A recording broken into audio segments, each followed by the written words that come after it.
Hello, creators. I am Gwyn, LaRee, and I'm coming to you on behalf of the Neurodivergent Creators Collective.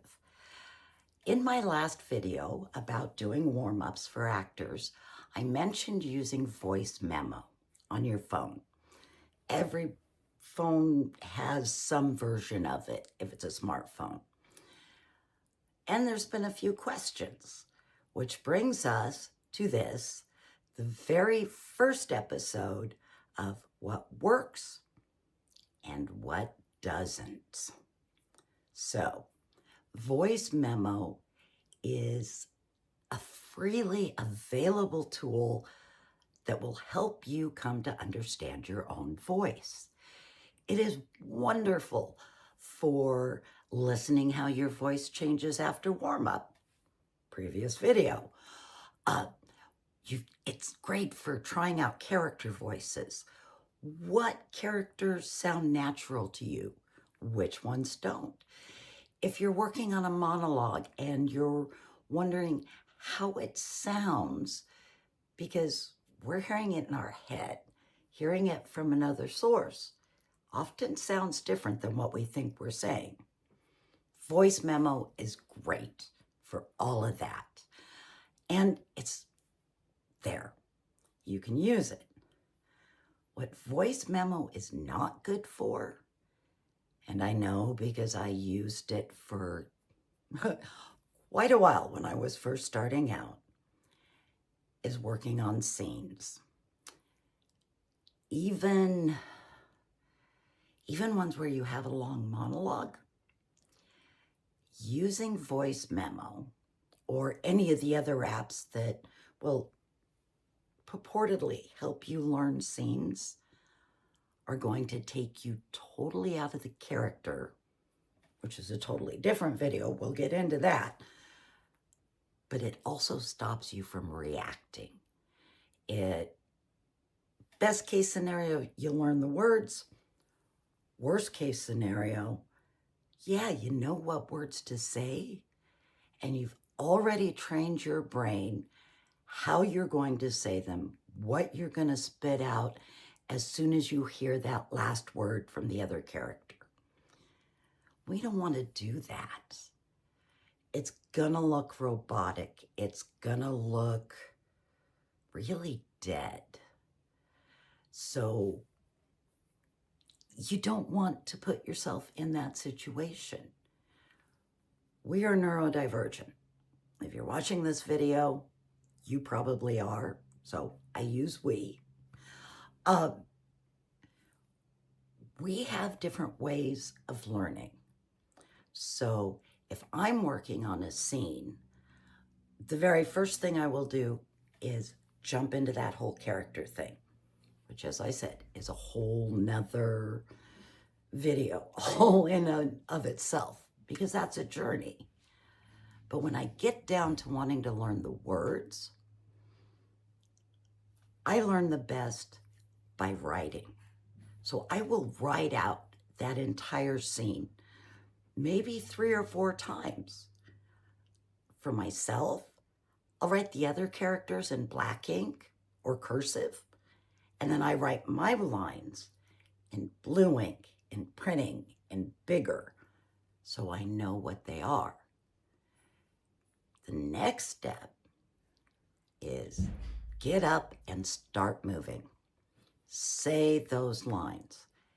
And the thing is, you're going to memorize all of the other parts of that scene. You're going to set it into your brain so you're not listening for that last word. You're listening for the idea. So if that other character presents that idea in a slightly different way, you're just going to respond naturally to that character. You're not worried that, oh my God, they didn't say the words right, which is really hard for us because we want them to say the words right because that's the rules. But real people, including us, don't always live by the rules. So we need to allow our scene partners the freedom to do that as well. And if you've just totally memorized. They say this, I say that, they say this. You're not in the moment. You're not in character. And you're not responding to them. So learn all of it. Get that idea. And then as you're walking and you're saying these words, you look at the paper. These are the lines. Sally's going to the grocery store and I asked her to pick up ice cream, but I don't think she's going to.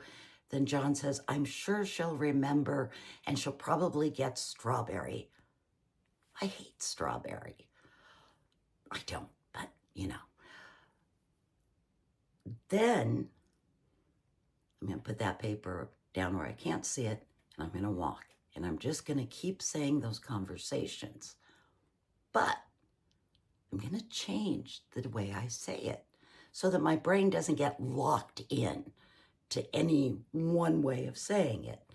So I could, for instance, go, oh, Sally's going to the grocery store. I know she's going to forget the ice cream.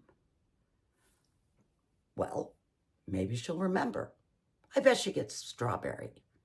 I hate strawberry.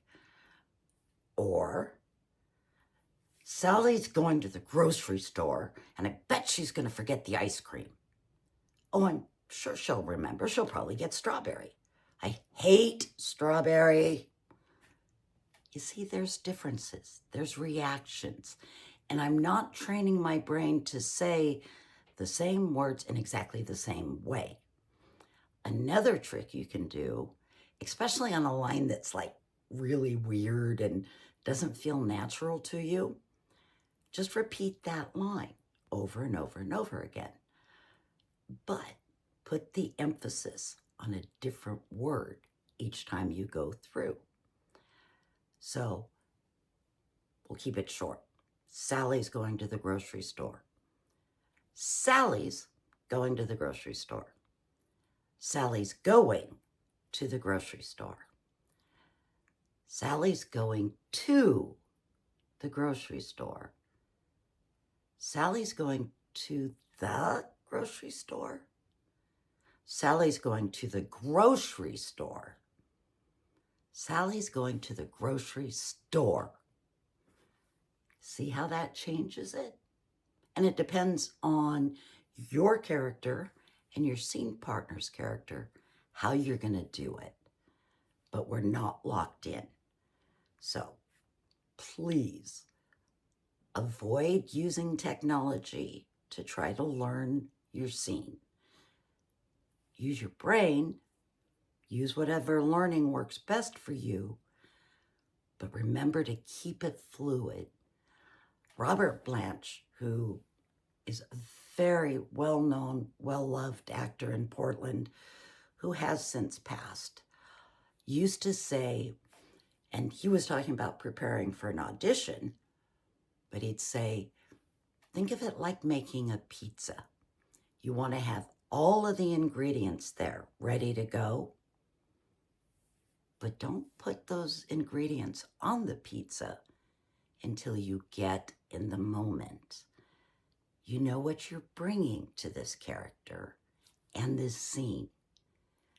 Don't set anything ready to bake until you get there and you're working with someone.